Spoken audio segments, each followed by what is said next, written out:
이제 고엘 신학에 관해서 조금 우리가 좀 기초를 놓도록 하겠고요. 첫째로 이제 구원이라고 하는 주제, 우리가 구속 신학, 사실 고엘 신학은 구속 신학의 또 다른 표현이다 이렇게 보실 수가 있습니다. 그런데 제가 고엘이라는 이름을 고집하는 이유는 이 구속 신학이 가지고 있는 출발점은 바울 신학이에요. 사실은 신약적인 관점에서 구속의 관점, 구약의 구속의 관점을 해석하는 신학이라고 볼 수 있습니다. 예수 그리스도의 십자가에서 출발해서 구약을 해석하는데, 고엘 신학은 반대로 구약의 구속의 개념을 가지고 그것이 십자가에 어떻게 연결이 되고, 또 이 구속 신학의 사상적인 어떤 그 기저를 형성했는지 우리가 조금 성경적인, 성경의 전체적인 관점에서 볼 수 있다, 이런 관점에서 좀 중요하다고 생각이 되고요. 또 하나는 바울 신학이 중심된 구속 신학은 결국은 이신칭의에 집중되어 있습니다. 그러니까 믿음으로 구원받는다. 그러다 보니까 어떤 칭의론적인 구원관에 천착하는, 그래서 요즘 보면 칭의론과 성화론이 어떤 굉장한 논쟁이 되고 있잖아요. 우리 김세훈 교수님도 그 논쟁에 치열하게 파고들면서, 김세훈 교수님의 입장은 칭의론이 중요하지만 성화론도 굉장히 중요하다. 책을 읽어보셨는지 모르겠는데 칭의와 성화에 대해서 팀 켈러나 이런 여러 존 파이퍼 이런 분들이 지금 아주 뜨거운 논쟁이 구원론, 소테리올로지에 일어나고 있습니다.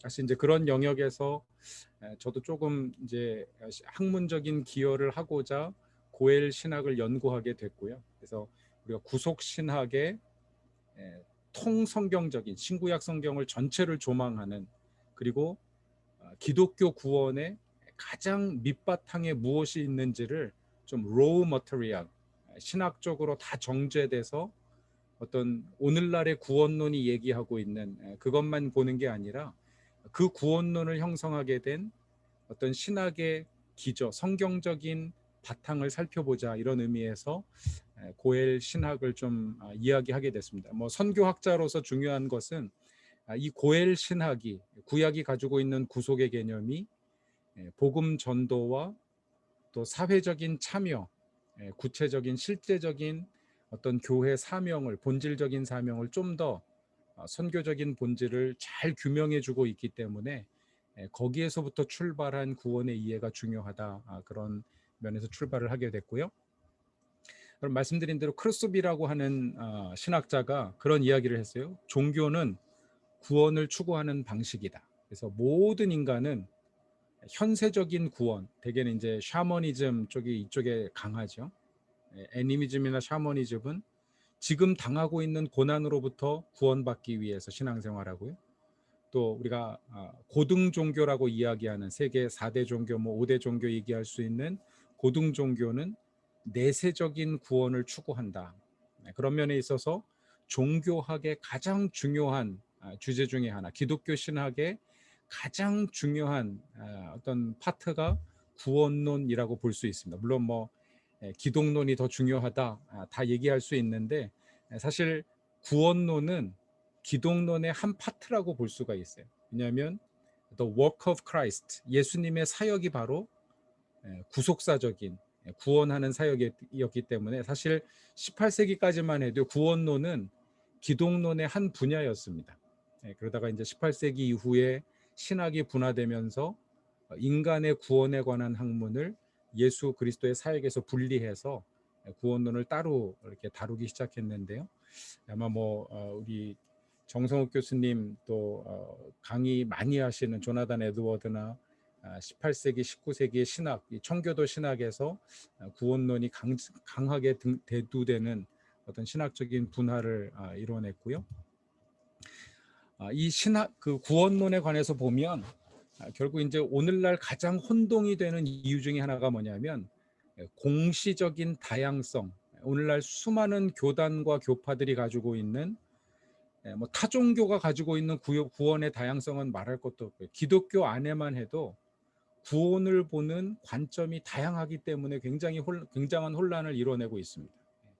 그래서 이 공시적인 다양성이 무엇이며 어떤 결과를 낳았는가 우리가 한번 좀 생각을 해봐야 되는데 이제 그 부분을 이번 강의에서 좀 다루도록 하겠고요. 결국은 이 구원을 기독교의 구원을 이해하는 데 있어서 가장 중요한 단어가 바로 고엘이라고 하는 단어다. 왜냐하면 이 전체 구원을 이야기할 때 구약 성경에서부터 구속의 개념이 펼쳐지는데 그 구속의 중요한 핵심적인 단어가 바로 고엘이라고 하는 단어거든요.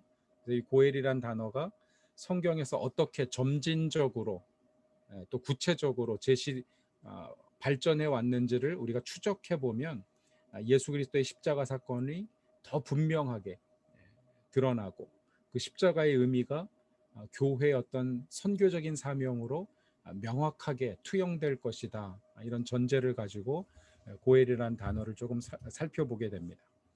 먼저 이제 구원의 개념이 늘 똑같지 않았다는 것을 우리가 좀 생각을 해봐야 돼요. 이게 사실 어떻게 보면 좀 충격적일 수 있는데요. 우리가 그 아까 말씀드린 데이빗 보시의 The Transforming Mission, 그래서 변화하는 선교라고 하는 책에 보면 구원에 대한 개념의 역사적인 변천을 조망하고 있습니다. 초대교회, 성경에서 우리가 살펴보는 이 초대교회 구원의 개념과 동방교회 구원의 개념이 바뀌어버렸어요. 그리고 동방교회 한 600년의 역사 이후에 서방교회, 우리가 이제 중세교회라고 얘기할 수 있는 로만 카톨릭, 동방교회는 콘스탄티노플을 중심으로 한 비잔틴 교회죠.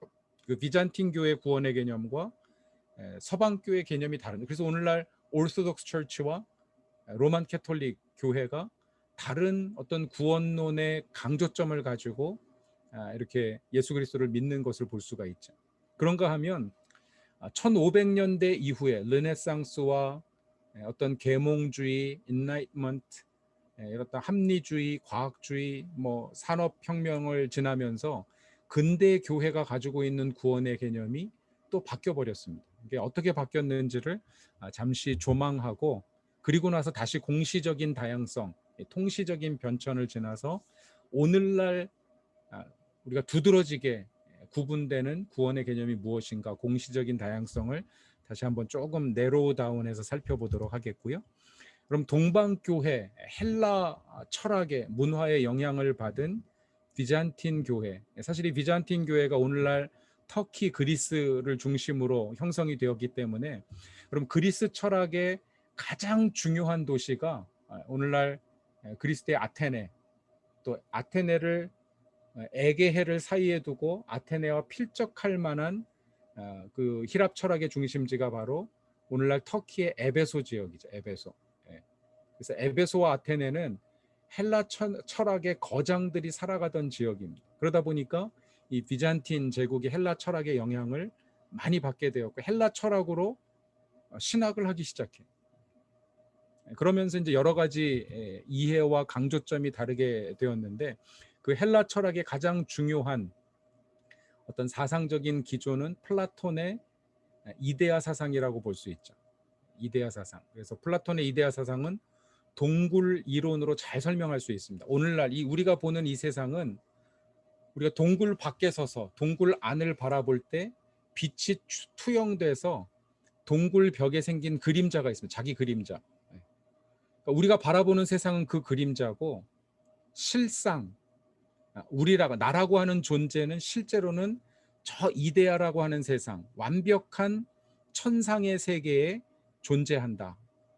그래서 세상은 허상이고 실상은 이데아, 그 실상을 이데아라고 부르면서 어떤 세상 위에 존재하는 세상, 그 이야기를 하기 시작합니다. 이게 이제 사실은 요한복음이 가지고 있는 특징 중에 하나예요. 요한복음은 히브리적인 복음을 헬라 세계에 전하기 위한 그런 복음인데요. 공관복음, 마테마가 누가는 하나님의 나라 개념이 linear thinking 속에 있습니다. 직선적인 사고 속에 있습니다. 그래서 세상이 끝나는 종말에 올 그 나라가 하나님의 나라. 지금은 하나님 나라가 아닙니다. 근데 갑자기 요한복음으로 가선 하나님 나라 개념이 이게 수직적인 개념으로 바뀌어요. 지금 여기에 하나님 나라, 여기는 세상의 나라가 있는데 완벽한 하나님의 나라는 그 세상의 나라 위에 존재하는 거예요. 이게 헬라 철학의 이데아 사상을 가진 세계관에 복음을 전하는 상황화된 어떤 복음의 어떤 메시지였던 것을 볼 수 있죠. 예를 들어서 예수님을 말씀, 로고스라고 번역하는 것 자체도, 로고스는 헬라 철학이 말하는 절대 이성입니다. 모든 만물이 유출되는 절대 이성. 근데 그 로고스의 개념을 가지고 천지 창조를 이야기하고 예수님의 신성을 변증하는 아주 탁월한 상황화 신학을 보여주는 것이 요한복음의 어떤 헬라화된 복음이라고 볼 수 있는데요. 그 헬라 철학의 이상론이 구원의 관점에도 영향을 끼칩니다. 뭐냐면, 그러면 헬라 철학에서는 최고의 가치가 바로 그 이데아에 존재하는, 천상세계에 존재하는 신적인 존재를 닮아가는 것, 그것이 바로 거룩의 개념이고 어떤 신앙의 목표였습니다. 그래서 사실 올림픽이라고 하는 것도 육체 근육을 키우고 어떤 운동을 하는 이유가 뭐냐면 천상의 존재와 같아지기 위한 교육의 방식으로서 체력 단련과 어떤 올림픽을 했던 거예요. 물론 그게 이제 전투 훈련, 실용적인 전쟁으로 보는 사람들도 있지만, 사실 사상적인 근원에 보면 그 올림픽을 하기 위해서 몸을 단련하는 것이 바로 천상의 이데아 모습, 자신의 모습을 회복하는 것이다, 이렇게 생각을 했기 때문에 그러는데, 그러다 보니까 기독교에 있어서도 기독교 신학이 전파되고 나서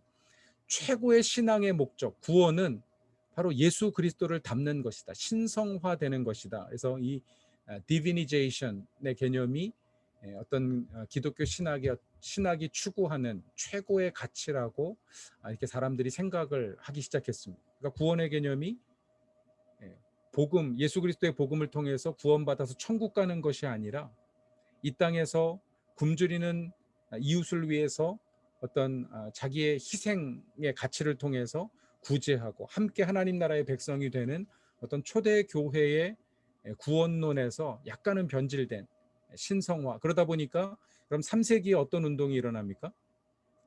기독교 운동에서 가장 영향력을 끼쳤던 수도원 운동이 3세기에 일어나요. 광야의 영성을 추구합니다. 왜냐하면 신성화되는 것이 목적, 그리스도를 닮는 것이 목적이다 보니까 세상으로부터 분리돼야 되는 거예요. 그게 기독교 구원의 어떤, 그래서 수도원에 들어가야 내가 구원을 받고 많은 사람들이 수도원에 들어가게 되는 그런 수도원 운동들이 시작되게 되는 것이죠. 하나님의 나라는 이 땅에 반영된 영광이다. 또 세속적인 부정과 영성을 추구하게 된다. 그래서 세속적인 것을 부정하게 되고 영적인 것을 추구하는, 그러다 보니까 이제 우리가 이야기하는 이원론이 바로 여기에서부터 대두가 되는 것입니다.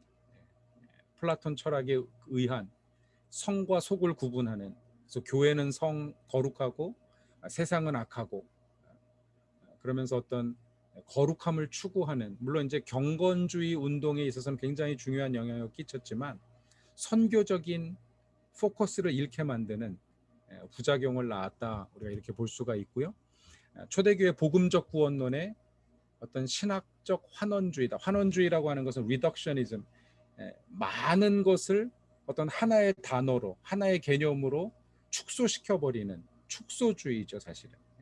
그래서 어떤 그 구원이라고 하는 초대교회가 보여주었던 하나님 나라의 백성으로서 영적인 구원과 공동체로서 가난한 이웃을 구제하는 어떤 고엘의 실천으로서의 구원의 개념을 축소시켜서 그냥 그리스도를 닮아가는 것, 세속적인 어떤 악한 세상을 떠나서 어떤 그런 선한 삶, 그런 신성화를 추구하는 그런 수도원적인 영성이 구원의 어떤 방편이 되어버리는 그런 특징이 이제 동방교회 구원의 특징이라고 말할 수 있습니다. 물론 제가 너무 지금 뭐 수백 페이지 몇 권으로 얘기하고 있는 이야기를 그냥 간단하게 설명드려서 그런데, 아무튼 이 헬라 철학의 영향이 가장 이 집대성되어서 신학화된 것이 동방교회다. 사실은 이 동방교회 신학이나 관점들이 완전히 사라진 것은 아니고 서방교회 관점이 어떤 그 무게중심이 바뀌기는 했지만 여전히 현대 교회까지 내려오는 부분들이 있습니다. 그래서 그런 영성 운동, 파이어티즘 이런 부분들은 동방교회 영향을 또 많이 받고 있는 부분이라고 볼 수가 있죠. 그런가 하면 이제 서방교회 위에 보시는 교황은 서방교회 대표자이고 정교회의 교황이라고 불리는 분은 동방교회 대표자라고 볼 수 있는데 이 서방교회를 대표하는 이름이 바로 어거스틴이죠. 어거스틴, 성 어거스틴, 히포의 어거스틴이라고 얘기하는 이 성 어거스틴은 인간의 전적인 타락을 신학적인 전제로 냈습니다. 왜냐하면 본인이 경험한 거니, 본인이 그만큼 타락한 삶을 경험했기 때문에 인간은 우리의 어떤 의로움으로, 거룩함으로, 디비니제이션, 내가 예수님처럼 돼서 구원받을 수 있는 게 아니다. 오직 그리스도의 피로 죽음과 부활을 통해서만 구원받을 수 있다고 하는, 오늘날의 어떤 뭐 개신교 종교 개혁을 통한 이신칭이 교리의 어떤 근거가 될 수 있는 그런 부분에서 그리스도의 대속적인 죽음을 강조하는, 그런가 하면 이제 동방교회는 그리스도의 죽음보다는 예수님의 삶의 강조점이 있었습니다. 예수님의 생애의 강조점을 두다가 이제는 죽음의 강조점을 두고 부활의 강조점을 두는 신학적인 기독론적인 초점도 조금 바뀌게 됐고요. 이 성 어거스틴은 펠라기우스파와 도나티스트파와의 어떤 신학적인 논쟁을 통해서 그 구원론을 형성해 가기 시작했다. 그래서 펠라기우스파와 도나티우스파에 대해서 한번 좀 인터넷 검색해 보시면 대강 나올 수가 있어요. 그래서 한번 보시면 좋겠고, 또 국가 질서의 수호가 곧 구원의 방편이라고 생각했다. 이건 도나티우스파의 특징은 뭐냐면 국가와 종교가 분리돼야 된다 이렇게 생각을 했어요. 종교와 국가는 분리돼야 된다. 이게 뭐 어떻게 보면 개신교적인 관점이고 오늘날 보면 당연한 얘기인데, 어거스틴이 살아가던 세계는 어떤 국가 권력과 종교가 어떤 하나의 캐테고리 안에서 생각이 되었습니다. 그래서 국가는 교회를 보호해야 되고 교회는 국가의 어떤 정책이나 이런 것들을 지배해야 되고 다스려야 되고, 그래서 교회가 오히려 그 국가의 위에 가 있는, 그래서 철학이 종교의 시녀라고 하는 이 중세 시대의 어떤 구조적인 기독교, 어떤 제도화된 기독교를 이어가는 그런 철학적인 신학적인 근거를 어거스틴이 만들었는데요. 그래서 국가 질서의 수호가 곧 구원의, 그러니까 국가 질서가 깨지는 것이 곧 구원이 망가지는 것이다 라고 생각을 했기 때문에 굉장히 그런 어떤 친 권력적인 그런 신학들이 많이 논의가 되기 시작했죠. 악은 곧 사회 국가 질서를 파괴하는 것으로 인간의 탐욕이다. 근데 문제는 악의 원인과 결과를 분리해 버립니다. 그러니까 인간의 탐욕이 원인인데 그 결과는 국가 질서가 파괴되는 것인데, 그러면 사실 인간의 탐욕 자체를 좀 다루고 이걸 어떤 신학적으로 해결해 줘야 되는, 이건 다루지 않고 이게 파괴되는 것만을 보호하기 위한 교회 제도 이런 데만 조금 신학적인 관심들이 많았기 때문에 구원에 관한 어떤 본질적인 그 논의가 어떤 인간의 악의 문제를, 탐욕의 문제를 해결하기보다는 어떤 조직이나 질서의 문제에 더 많은 관심이 있어요. 물론 뭐 그 어거스틴의 참회록이나 이런 거에 보면 개인의 죄의 문제에서도 심각하게 다루지만 그게 신학화되고 교회 제도적으로 어떤 개인의 문제를 다루는 데는 약했다라고 하는 말씀을 드리는 거고요. 선교와 구원의 목적이 수직적, 영적으로 더 이렇게 환원되기 시작했다. 더 축소되기 시작했다. 그래서 선교와 구원이 초대교회에는 분명히 구제와 고통당하는 형제들을 돌아보는, 예루살렘 교회 성도들이 기근으로 고난당할 때 함께 돕는 그런 헌신과 구제의 영성이 살아 있었는데, 오히려 동방교회 서방교회를 지나면서 현실적인 문제에 관심은 다 잃어버리고 그저 영혼 구원에만, 하나님과의 관계에만, 영적인 거룩함에만 포커스가 맞춰지는 그런 어떤 계속 축소되는 환원주의가 일어나기 시작했다, 이렇게 이제 평가를 하는 것이고요. 그러다 보니까 근대 어떤 합리주의 계몽주의를 지나면서 인간 사회의 문제에 눈을 뜨기 시작합니다. 그럼 우리는 뭐냐? 그렇게 정립된 기독교 신학의 반기를 들기 시작해요. 우리가 구원받는 게 다냐? 그럼 이 땅에서는 아무런 어떤 우리 삶의 문제를 해결해 주시지 않느냐? 복음이 하나님이 우리 삶의 문제에 관심이 없느냐? 그러면서 구원이 오히려 인간이 살아야 할 이상사회 걸림돌인 것처럼 그렇게 생각을 하게 되고요. 실제로 사회 도덕적 현실적인 문제를 해결해야지만 그것이 구원이다. 기독교 구원이다. 하나님은 그런 고통당하는 인간을 해방해 주시는 하나님이시다. 이런 관점에서 전통 신학과 분리된 서방 신학과 분리된 어떤 자유주의 신학, 우리가 이야기하는 이제 해방 신학으로 대표되는 자유주의 신학이 대두하게 됩니다. 그러니까 자유주의 신학의 구원론은 인간의 현실적인 고통의 문제를 해결해 줘야 돼. 심리적인 문제를 가지고 있으면 상담해서 정서적으로 건강하게 만들어 줘야 돼. 이게 이제 완전히 자유주의 신학으로 갈 수 있습니다. 근데 우리 이 정서적으로 건강한 교회가 잘한 것은 바로 복음의 기초 위에 그 문제를 함께 다루고 있다는 것이죠. 복음과 초대교 교회의 어떤 영성과 신학을 함께 다루고 있다는 점에서 중요한 것이고, 뭐 그렇지 않은 접근법도 많이 있을 수 있습니다. 그래서 우리가 전통적인 신학에 대한 이해를 기반으로 현대 신학의 어떤 극단적인, 우리가 뭐 좌경하라고 말할 수 있을지 모르겠어요. 정치적인 용어이기 때문에.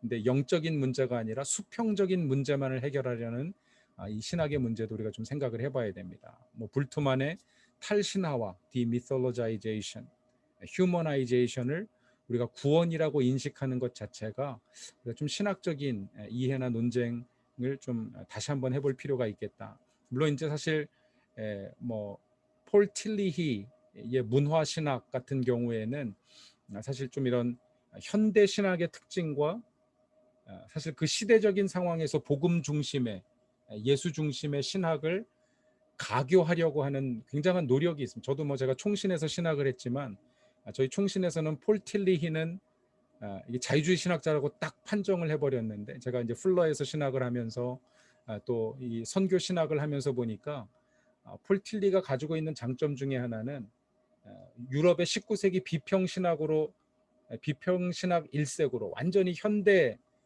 어떤 구원론에 젖어 있던 유럽 교회에 오히려 복음적인 가치를 재조명하려고 하는 노력으로서의 어떤 디미톨로자이제이션을 이야기했기 때문에 우리가 어떤 그런 노력으로서의 가치, 이런 것들은 좀 인정해야 되지 않을까, 그런 어떤 선교적인 관점은 있지만 아무튼 이런 부분들이 그냥 구원의 본질로 이해되는 것은 문제가 있다.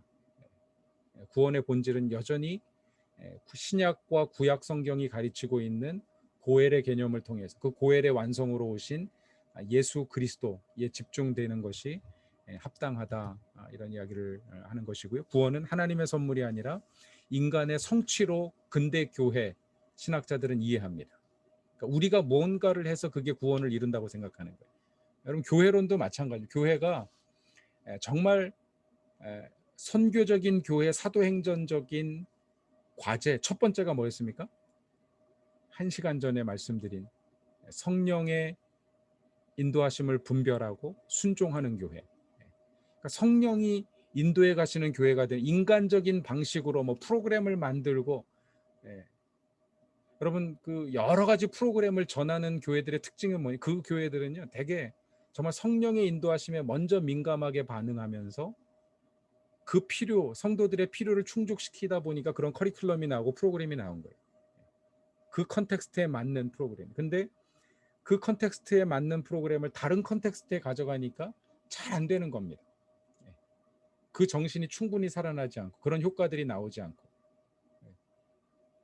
그래서 중요한 게 뭐냐면 상황화가 있어야 돼. 내 컨텍스트에 맞는 상황화가 있어요. 제가 그래서 사실은 뭐 제가 그 사랑의 교회 국제 제자 훈련에도 그런 제안을 많이 드렸고, 뭐 한국에 나와 있는 대부분의 제자 훈련하는 제가 선교지 있으면서 갖다 쓰면서 얘기하면서 늘 요청한 게 뭐냐면 우리가 번역을 해야 되는데 번역할 때 여기 문화에 맞게 질문이나 내용들을 좀 수정해야 됩니다. 그 수정할 권한을 주십시오 했는데 열이면 열 다 노예요. 안 된다는 거예요. 우리 교재는 있는 그대로 문자적으로 해석해야 된다는 거예요. 그래가지고는 선교지에 쓸 수가 없어요. 마찬가지로 교회도 마찬가지. 우리 컨텍스트에 맞게끔 변화가 필요한데 그걸 못하게 하면 이게 이제 선교적인 이해가 없는 거예요. 근데 마침 제가 1:1 제자의 영역 하용조 목사님은 바꿨어도 좋다 이렇게 그냥 딱 사인을 해주셔가지고 제가 캄보디아의 1:1 교재를 번역해서 출간해서 사용을 했는데 이게 이제 캄보디아어로 번역된 1:1 교재죠. 그래서 1:1 제자 훈련 교재만 캄보디아 말로 문화적으로 상황화를 허락해가지고 제가 이제 그렇게 사용을 할 수가 있어요. 여러분 교회에서도 마찬가지입니다. 다른 교회에서 출간된 교재들을 우리 교재 성도들의 상황을 읽어서 맥락을 읽어서 상황화하는 것이 굉장히 중요합니다. 기독론의 쇠퇴와 어떤 선별적인 가치. 그래서 이 근대 신학의 특징 중에 하나가 뭐냐면 기독론이 사라져 버립니다. 우리가 나중에 이제 이머징 처치도 이야기하겠지만 이머징 처치의 가장 큰 맹점이 뭐냐면 물론 상황을 읽고 현대 어떤 성도들의 필요를 채워준다는 면에서 굉장히 전략적인 선교적인 접근이라고 볼 수 있지만 문제는 복음의 핵심 가치를 잃어버렸어요. 교회론과 기독론이 사라져 버렸습니다. 그게 이제 어떤 큰 문제, 현대 신학의 문제점이라고 볼 수가 있고요. 그런 현대 신학에 대한 복음주의의 반응은 우리가 첫 번째 보수 신학을 하는 교단들은 대개 베타주의, 전통적인 관점을 고수하면서 영적인 구원이 그래도 우선이다. 이게 유일하다. 이 땅에서의 문제를 해결하는 것은 중요하지 않다. 그래서 복음의 우선성을 이야기하거나 혹은 그런 근대 현대 신학을 향해서 자유주의 신학을 향해서 배타적으로 이렇게 대하게 되죠. 혹은 아주 그냥 현대적인 관점을 수용해서 다원주의로 빠지게 되는 그런 또 오류를 범하게 됩니다. 이게 이제 그 펀더먼털리즘, 근본주의와 현대 신학으로 이렇게 나뉜다고 볼 수가 있는데요. 그래서 사실 이 두 가지를 전부 다 포용하고 정말 성경적인 가치로 묶어낼 수 있는 신학이 뭔가? 우리가 구속 신학을 보면 대개 이제 전통적인 관점에서 예수 그리스도의 십자가 복음만을 전하는 그런 어떤 복음의 우선성들을 두고 있는데 물론 이게 우선성이라고 표현하는데 사실은 궁극성이 돼야 됩니다. 이게 이제 크리스토퍼 라이트가 이야기하는 것인데 복음은 프라이어리티가 있는 것이 아니라 얼티머시가 있다. 궁극적인 것이다. 그래서 이런 사회적인 참여, 현실적인 도움을 주는 것도 필요하다. 그것도 우선성을 가질 수 있다. 그러니까 우선성이 복음이냐 사회 참여냐를 얘기하는 게 아니라 우선성은 사회 참여가 될 수도 있다. 하지만 영적인 구원이 하나님의 영적인 구속이 얼티머시, 궁극성을 갖는다. 무엇으로 시작하든지 전도하든지 사회 참여를 통해서 돕든지 궁극적으로는 영혼을 구원하는데 하나님 나라의 백성이 되고 구속적인 삶을 사는데 궁극성이 있어야 된다. 이제 이런 얘기를 하는 거죠. 저도 마찬가지로 동의하면서 결론을 내리는 것이고요. 구원과 구속의 개념에 대해서 좀 말씀을 드리면 사실 이제 구속이 크냐 구원이 크냐 이게 닭이 먼저냐 달걀이 먼저냐 상당히 좀 어려운 질문인데 사실 구원과 구속은 동의어라고 볼 수 있습니다. 신학적인 지금 많은 신학 서적이요 구원과 구속의 개념을 구분하지 않아요. Salvation, Redemption 같은 단어입니다. 뭐 Atonement 어떤 단어를 쓰든지 같은 개념으로 사용하고 있어요. 근데 문제는 오늘날 구원의 개념이 너무 커져 버렸어요. 그냥 사회 구원, 뭐 사회 복음, 소셜 가스펠 이런 단어들이 나오기 시작하면서 예수 그리스도의 십자가가 없이도 구원이 있을 수 있어요. 제가 아까 말씀드렸지만 크로스비라고 하는 신학자는 구원은 인간이 구원을 추구하는 방식이 모든 종교는 인간이 구원을 추구하는 방식이다.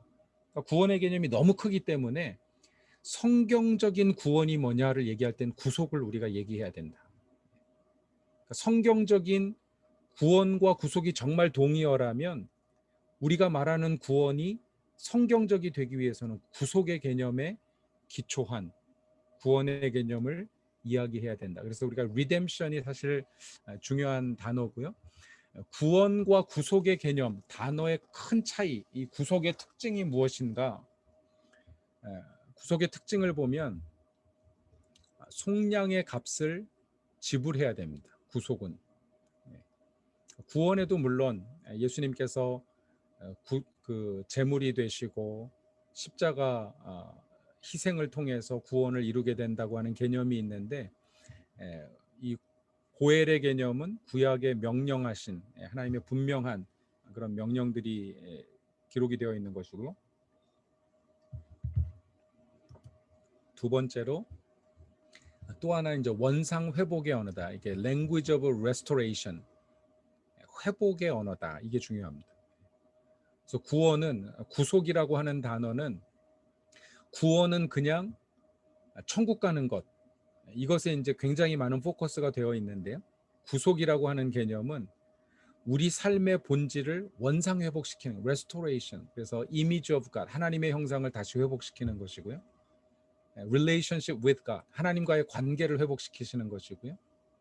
모든 인류가 형제라고 하는 그 형제 관계, 가족 관계를 회복시키시는 것. 그래서 제가 교회는 가족이다라고 하는 게 바로 이 고엘 신학에서 나온 이야기죠. 그래서 원상 회복의 언어다. 또 하나는 친족 관계를 설정한다.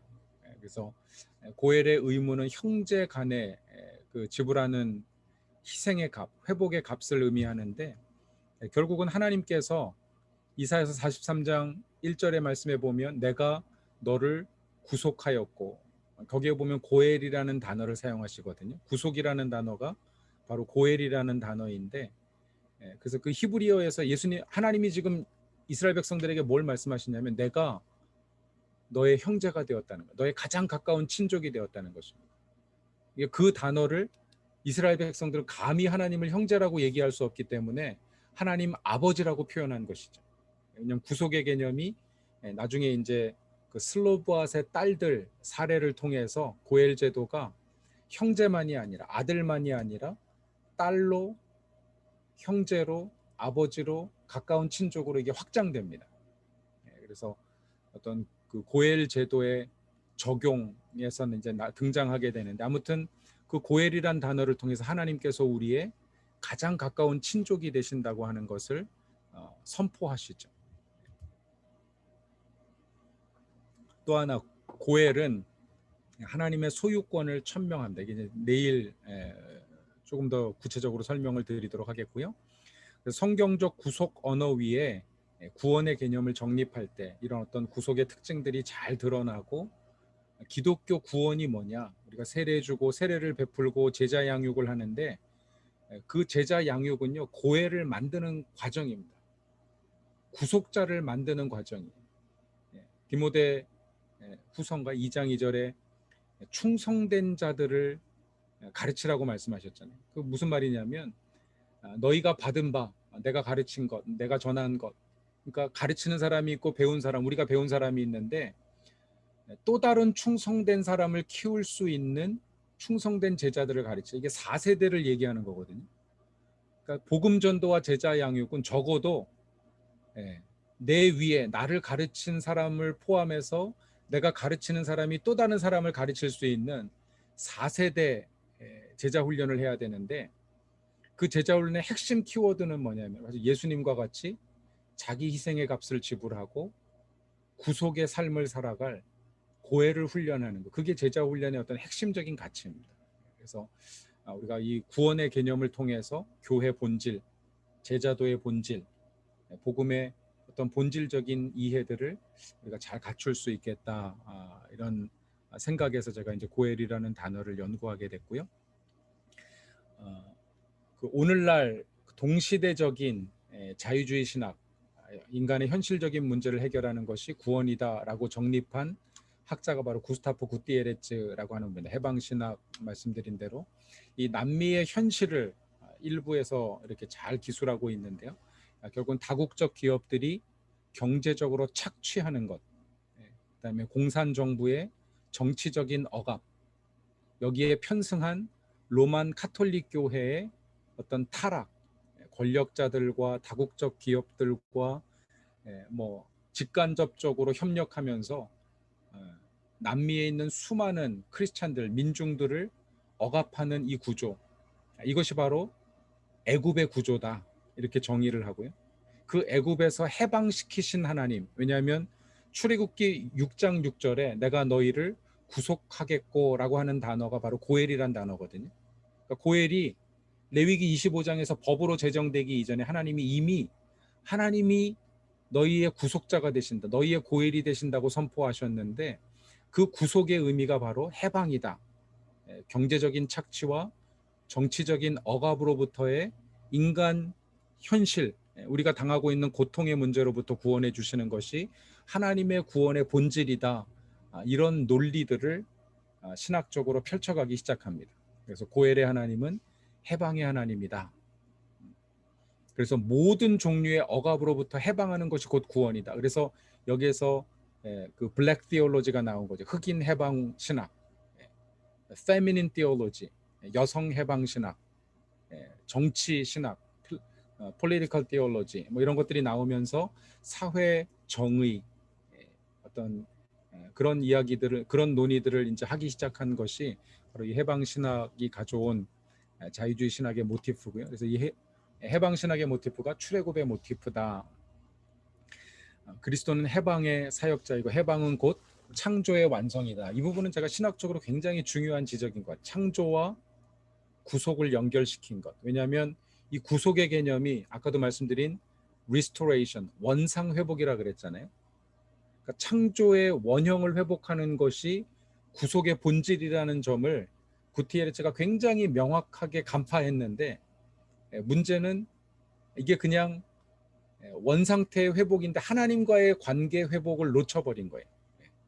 그러니까 그거 없이도 인간이 고통과 억압으로부터 자유하게 되는 것 자체가 구속이다. 구속의 단면만을 본 것이 구티에레츠의 어떤 약점이다라고 볼 수가 있습니다. 그가 이제 욥의 고엘 온잡이라고 하는, 욥에 관해서 온좁이라고 하는 책에서, 사실 이게 욥기의 주석서입니다. 구티에레츠가 주석서 딱 한 권 썼는데, 욥기를 썼는데요. 왜냐하면 이 사람은 고난의 신학을 하는 사람이에요. 남미에 고통당하는 민족을 위한 신학. 근데 그 고난의 신학을 대변할 수 있는 가장 좋은 책이 욥기거든요. 제가 볼 땐 책을 잘못 선택했어요. 왜냐하면 욥은 개인의 고난의 문제를 다루고 있습니다. 그리고 욥은 고엘이란 단어를 한 번 사용했어요. 욥기 19장 25절에 보면 내가 알기에 나의 구속자가 살아계시니, 이 구절이 아주 유명한 구절, 핸델의 메시아에도 나오죠. My Redeemer alive. My Redeemer is alive. 그래서 핸델의 메시아로도 유명한 그 구절이고, 근데 이 구속자라고 하는 단어가 과연 무엇을 의미하는지를 제대로 해석하지 못했어요. 그러다 보니까 오역을 하게 됩니다. 잘못 해석을 하게 돼요. 근데 이런 부분들을 우리가 바로 잡는 것이 필요하겠다, 이런 이야기고요. 결국은 욥이 내린 구티에레츠가 내린 결론은 개인의 고난의 현실을 개혁하는 것이 참된 구원이다, 이렇게 생각을 하게 됩니다. 그러니까 해방 신학의 근본적인 어떤 전제를 버리지 못한 거예요. 그래서 구원은 인간의 현실적인 문제를 해결하는 것이다라고 하는 전제를 가지고 개인의 고난을 보게 된 거. 결국은 그 고난을 해결하는 방식은 사회적인 부조리와 부정의를 개혁하는 것이다. 그래서 모든 종류의 혁명을 정당화합니다. 그래서 이 구티에레즈 때문에 나온 사람이 남미의 유명한 혁명가가 있죠. 체 게바라라고 하는 혁명가가 해방 신학을 아주 그냥 전형적인 전투 방식으로 해결하는 그런 어떤 실천가들이 나오게 되는데요. 그래서 결국은 성경에 대한 잘못된 해석으로 인해서 하나님을 오해하고 하나님의 구속을 오해하게 됐다. 이게 이제 생명의 하나님이라고 하는 책인 The Life of God이라고 하는 책인데, 여기에서 이제 고엘 개념의 완결판을 보게 됩니다. 그래서 이스라엘의 하나님은 고엘의 하나님이시다, 하나님이 고엘이시다라고 하는 이사야서의 그 해석을 통해서 하나님을 해방의 하나님으로 완결하게 되는 어떤 신학적인 완결판이라고 할 수 있고요. 또 하나 여기에서 아주 또 탁월한 신학적인 관점은 앞선 책에서는 창조와 어떤 해방을 연결시켰는데, 창조와 구속을 연결시켰는데, 여기에서는 언약과 고해를 연결시킵니다. 그래서 언약은 고엘로의 초청이다. 하나님이 언약의 백성을 부르신 것은 그 고엘로서의 삶을 살아가기 원한 것이다. 이게 뭐 사실은 고엘 개념만 바로 잡혔으면 너무나 좋은 이야기들입니다. 다. 그래서 하나님의 언약에 관한 구속의 개념, 이런 것들이 교회의 어떤 사명을 규명하는 굉장히 중요한 요소들인데, 신학적인 전제로 인해서 잘못되었다라는 것을 우리가 볼 수가 있고, 아마 무엇이 잘못됐는지는 다음 시간, 내일 오전에 제가 그 해방 신학의 문제가 무엇인지 비평한 여러 학자들, 뭐 존 골딩게이나 구약학자, 또 크리스토퍼 라이트, 또 졸탄 베겔이라고 저 크로에이시아 쪽의 신학자인데, 이런 신학자들이 굉장히 명쾌하고 또 근본적인 문제들을 지적을 해서, 뭐가 해방 신학의 문제가 뭔지를 지적을 했습니다. 그래서 어떤 성경 해석부터 시작해서 내일 오전에 조금 설명을 드리도록 하겠습니다. 그래서 지금 현대 우리 해방 신학, 자유주의 신학의 기초가 된 우리 구티에레츠의 해방 신학에 대해서 잠시 살펴봤고요.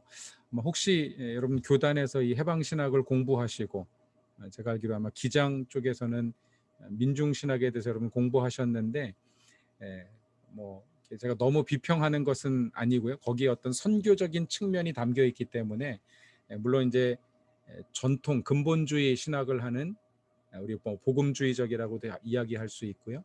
양쪽의 어떤 선교적인 의미들을 통합적으로 볼 수 있는 것이 바로 이 고엘 신학입니다. 그래서 저는 고엘 신학이 오늘날 로잔 세계 선교 대회 이후에 복음 전도와 사회적인 책임, 이 두 가지를 놓고 끊임없는 논쟁이 벌어졌어요. 그래서 사실 로잔에서 존 스토트나 빌리 그레함이 이 복음 전도와 사회 참여는 비행기의 양 날개와 같다. 어느 하나를 버리면 추락하게 된다. 교회는 추락하게 될 것이다. 이렇게 얘기했는데, 그럼에도 불구하고 수많은 복음주의자들은 복음 전도가 우선이다. 다른 사회 참여는 부수적인 것이다. 이렇게 치부하면서 선교지에 나가 있는 평신도 선교사들을 2등 선교사로 생각하게 만들고, 교회 개척이 선교의 최우선 과제라고 생각을 하고, 그런 선교계의 혹은 신학계의 교회 본질적인 사명에 어떤 축소주의, 리덕셔니즘, 환원주의를 만들어냈습니다. 그래서 우리가 조금 정말 선교적인 교회를 이야기하기 위해서는 세상을 보는 관점, 세상에 대한 교회 책임을 재인식해야 되는데, 고엘 신학으로 제가 조금 더 풀어서 이제 설명을 드리도록 하겠고요. 이제